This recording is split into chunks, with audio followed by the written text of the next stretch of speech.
आज की इस वीडियो में जानेंगे कि आरटीपीएस एंड अदर सर्विस की वेबसाइट के माध्यम से जाति, आवासीय, आय, ईडब्ल्यूएस, एनसीएल या अन्य कई ऐसे प्रमाण पत्र हैं जिसके लिए आप ऑनलाइन अप्लाई करते हैं। तो ऑनलाइन अप्लाई करते समय कहीं ना कहीं आपके साथ भी इस तरह का प्रॉब्लम देखने को मिला होगा कि आपने सभी जानकारी एक एक करके पूरे बारीकी से ध्यानपूर्वक भर लिए और जैसे आप आगे प्रोसीड विकल्प पे क्लिक किए तो या तो वो सर्वर इशू होने के कारण आगे प्रोसीड नहीं हो पाया या फिर आपने जो भी जानकारी सब दर्ज किए थे वो जानकारी ब्लैंक हो गया।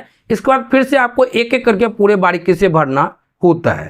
तो अगर इस तरह का आपके साथ भी प्रॉब्लम हुआ है तो अब ऐसा बिल्कुल भी नहीं होगा, क्योंकि आरटीपीएस एंड अदर सर्विस की वेबसाइट पर एक ऐसा विकल्प दिया गया है जिसकी मदद से आप एक बार डिटेल फिलअप करेंगे और इसके आगे अगर किसी कारणवश प्रोसीड करते हैं और आगे नहीं बढ़ पाते हैं, आपकी जो भी जानकारी थी वो ब्लैंक हो गए, फिर से भरना है, तो अब आपको फिर से भरने की आवश्यकता नहीं है। जहां तक आप फॉर्म भरे होंगे वहीं से आप दोबारा से फॉर्म भर सकते हैं। आरटीपीएस एंड अदर सर्विस की वेबसाइट पर एक ऐसा विकल्प दिया गया जिसकी मदद से आप खुद से जहां तक जानकारी भरे हैं वहीं से आगे प्रोसीड कर सकते हैं। तो आखिर ये विकल्प कहाँ पे दिया गया, कैसे आप इस विकल्प का इस्तेमाल करेंगे, आगे आपको सभी जानकारी के साथ पूरे विस्तृत रूप से बताने वाला हूँ। वीडियो को आप ध्यानपूर्वक अंत तक देखते रहिए। सो मेरा नाम है राजकुमार और आपका अपना ही चैनल आज हेल्प में आपको स्वागत है। तो चलिए वीडियो शुरू करते हैं। फ्रेंड्स, वीडियो से पहले हमेशा की तरह आपसे एक रिक्वेस्ट रहेगा, इस वीडियो को आप फेसबुक देख रहे पेज को फॉलो कर लीजिए, यूट्यूब पे देख रहे हैं चैनल को सब्सक्राइब कर लीजिए। जाति, आवासीय, आय, ईडब्ल्यूएस, एनसीएल अन्य कई ऐसे प्रमाण पत्र हैं जिसके लिए आप ऑनलाइन अप्लाई करते हैं। तो ये जो आरटीपीएस एंड अदर सर्विस अर्थात लोक सेवाओं का अधिकार एवं अन्य सेवाएं की ये जो वेबसाइट है, इस वेबसाइट पर आना होता है और इसके बाद यहाँ देखिए आपको ऑनलाइन आवेदन देके ठीक नीचे लोक सेवाओं का अधिकार की सेवाएं के ठीक नीचे सामान्य प्रशासन विभाग, इस पे क्लिक करना होता है और यहाँ से आप आसानी से जाति, आवासीय, आय, ईडब्ल्यूएस, एनसीएल अन्य कई ऐसे प्रमाण पत्र के लिए अप्लाई करते हैं। लेकिन प्रॉब्लम क्या होते हैं कि कभी कभी सर्वर इशू होने के कारण आपने जो भी डिटेल फिलअप किए हैं वो डिटेल फिलअप होने के आगे प्रोसीड विकल्प पर जैसे ही क्लिक करते हैं तो या तो जो सो आगे नहीं बढ़ पाते या फिर जो भी आपने जानकारी दर्ज की है वो क्या होते हैं ब्लैंक हो जाते हैं। तो फिर से आपको एक एक करके पूरे बारीकी से भरना होता है। तो अगर आपके साथ भी इस तरह का कभी ना कभी प्रॉब्लम हुआ है तो नीचे कमेंट बॉक्स में बताइएगा। आप जानिए कि अगर इस तरह का प्रॉब्लम देखने को मिल रहा है तो आगे से आपको दोबारा वही डिटेल फिलअप करने की आवश्यकता नहीं होगी। आप जहां तक डिटेल फिलअप किए होंगे वहीं से फिर आगे आप प्रोसीड कर सकते हैं। तो इसके लिए पहले आपको लॉगिन करना होगा, तो इसके लिए लॉगिन विकल्प पे क्लिक कीजिए और लॉगिन के लिए आगे बढ़े पे क्लिक करना है। क्लिक करते ही अगले स्टेप में इस तरह से मेरी पहचान पोर्टल के लॉगिन पेज पे आ जाएंगे। अब पहली बार इस पोर्टल पे लॉगिन कर रहे हैं तो फर्स्ट टाइम आपको साइन अप कर लेना है। इसके लिए यहाँ देखिए साइन अप और मेरी पहचान, इस पे क्लिक करके जरूरी जानकारी दर्ज कर आसानी से साइन अप कर लीजिए। अब एक बार जैसे ही साइन अप कर लेंगे इसके बाद आप आसानी से अपना मोबाइल नंबर की मदद से लॉगिन कर सकते हैं। इसके लिए मोबाइल पे क्लिक करना है, यहाँ पे मोबाइल नंबर एंटर कीजिएगा, इन दोनों बॉक्स पे क्लिक कर देना है इस तरह से। और इसके बाद यहाँ पे देखिए आपको साइन इन का ऑप्शन देखने को मिलेगा, इस पर क्लिक करना है और ओटीपी वेरीफाई कर लॉगिन कर लेना है। ये सिर्फ पूरे दिन में एक बार करना है, ये बात आपको ध्यान में रखना है। तो चलिए मैं फटाफट से लॉगिन कर लेता हूं। इस तरह से हमने यहाँ पे लॉगिन हो गए। लॉगिन होने के बाद जाति, आवासीय, आय या अन्य कोई भी प्रमाण पत्र के लिए अप्लाई करना चाहते हैं तो यहाँ देखिए अप्लाई फॉर सर्विस, इस पे क्लिक करना है। व्यू ऑल अवेलेबल सर्विस, इस पे आपको क्लिक करना है। इस तरह से सभी आपको डॉक्यूमेंट का नाम देखने को मिल जाएगा। आप जो भी प्रमाण पत्र के लिए अप्लाई करना चाहते हैं, जैसे कि मान लीजिए निवास प्रमाण पत्र के लिए अप्लाई करना चाह रहे हैं तो यहाँ पे आप चाहे तो सर्च विकल्प पे रेसिडेंट्स लिख लीजिए, इस तरह से आ जाएगा। इस पे आपको क्लिक करना है। क्लिक करने के बाद इस तरह से आवेदन करने के लिए आवेदन फॉर्म खुलकर आ जाएगा। अब आप यहाँ पे क्या करेंगे कि एक एक करके पूरे बारीकी से सभी जानकारी भरेंगे।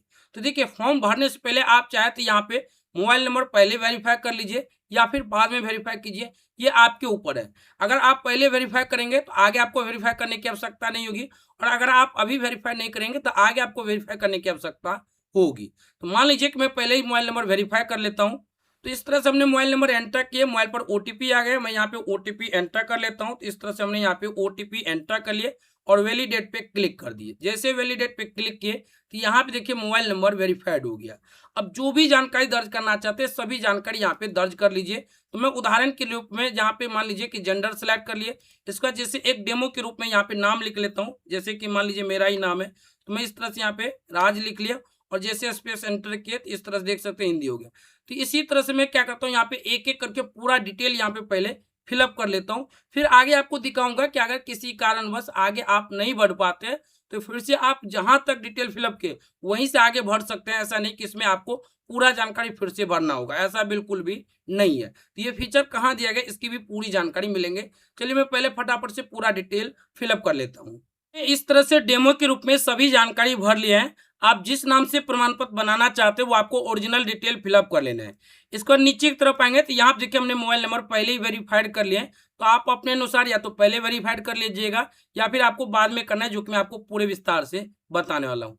मोबाइल नंबर हमने यहाँ पे वेरीफाइड कर लिए है। अब नीचे देखें तो यहाँ पे देखिए जो सो राज्य का नाम, जिला का नाम, अनुमंडल, प्रखंड, इसके बाद पंचायत सबका नाम डेमो के रूप में सभी जानकारी भर ली है। नीचे देखें तो यहाँ पे देखिए फोटो भी हमने यहाँ पे जो सो अपलोड कर लिए। अब नीचे की तरफ आना है, यहाँ पे अपने अनुसार सेलेक्ट कर लीजिएगा इस तरह से, और आप थोड़ा सा नीचे आना है और यहाँ पे जो भी कैप्चा कोड देखने को मिलेगा वैसे ही कैप्चा आपको यहाँ पे लिख लेना है। इस तरह से हमने लिख लिया है। अब क्या करते हैं कि प्रोसीड विकल्प पे क्लिक करते हैं। तो प्रोसीड विकल्प पे क्लिक नहीं करना है, यहाँ देखिए ड्राफ्ट, इस पर आपको क्लिक कर देना है और इसके बाद ओके विकल्प इस तरह से क्लिक कर देना है। ओके विकल्प पर जैसे ही क्लिक है तो यहाँ पे लिखा जाएगा your draft reference number draft, और यहाँ पे आपका आवेदन नंबर देखने को मिल जाएगा। तो ये आपका ड्राफ्ट के रूप में सेव हो गया। अब ओके विकल्प पे क्लिक करना है, यहाँ पे आपका जो सो पूरा डिटेल देखने को मिलेगा, या हो सकता है कुछ इस प्रकार से ब्लैंक हो जाए जैसा कि आप यहाँ पे देख सकते हैं, या फिर डिटेल भी देखने को मिलेगा। लेकिन अब आप जैसे फॉर्म को फिलअप करेंगे तो अगर सर्वर एरर होने के कारण मान लीजिए कि वो जो सो वहां से आगे नहीं बढ़ पाता है तो अब आपको दोबारा वहीं से फिलअप करने की आवश्यकता नहीं होगी। इसके लिए यहाँ देखिए आपको एक ऑप्शन देखने को मिलेगा व्यू स्टेटस ऑफ एप्लीकेशन, इस पर क्लिक करना है और यहाँ देखिए व्यू इनकम्प्लीट एप्लीकेशन, इस पर आपको क्लिक करना है। क्लिक करते ही जो भी आपका इनकम्प्लीट होगा यानी जिनको ड्राफ्ट में सेव करेंगे वो आपको यहाँ पे देखने को मिल जाएगा, जैसा कि यहाँ पे देख सकते हैं कि ये ड्राफ्ट में है। अब यहाँ पे की ये जो बुक जैसे आइकन है इस पर आपको क्लिक करना है।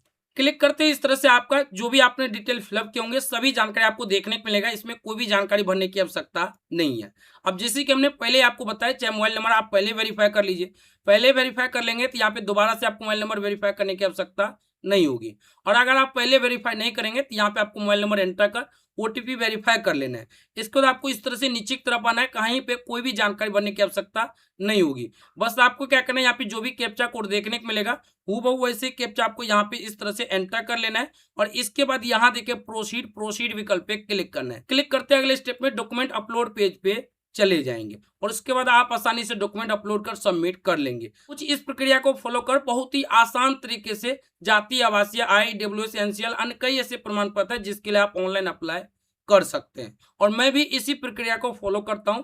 जब सर्वर इशू हो या अन्य कई जैसो कारण से बार बार फेल हो जाते हैं तो मैं इसी प्रक्रिया को फॉलो कर रहा हूं। बाकी आपको हमने बताया है। आपको ये कैसा लगा वीडियो नीचे कमेंट बॉक्स में जरूर बताएं।